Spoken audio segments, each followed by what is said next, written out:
Cancer کے زخموں میں ایک اور چیز بہت ہی مفید ہے جس کے متعلق اب ایلوپیتھک ڈاکٹرز نے بھی اپنے جرنلز میں کئی دفعہ اظہار کیا ہے، وہ ہے شہد۔ صرف شہد زخم پر لگایا جائے تو بہترین فائدہ دینے والی چیز ہے۔ ایک ڈاکٹر کا میں نے پڑھا تھا، یہ مجھے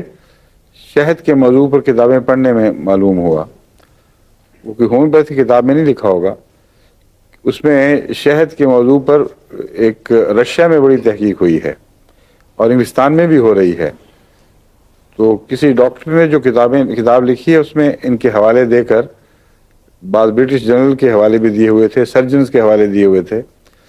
کہ ہم نے ایسے زخموں میں جو کینسرس ہوں یا واقعتاً کینسر کے زخم ہوں ان میں صرف شہد کا لیپ بہت مفید دیکھا ہے، اور خالص شہد ہونا چاہیے جس میں وہ نہ ہو، جمع ہوا نہ ہو، کیونکہ جمع ہوا شہد کو لگانے میں خود زخم کے اندر ایک بغاوت پیدا ہوتی ہے۔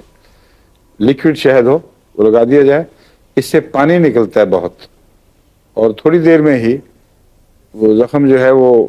لگتا ہے کہ نکال دیا شہد کو، لیکن اس سے گھبرانے کی ضرورت نہیں، پھر کچھ 2-3 دفعہ دن میں لگا دیا جائے تو ٹھیک ہے۔ وہ آنکھوں کے زخم یا آنکھوں کی بیماریاں جن میں عام دوائیں فائدہ نہ دے رہی ہوں ان میں شہد کی سلائی بہت مفید ہے۔ تیزی پائی جائے، آنکھوں میں سرخی ہو،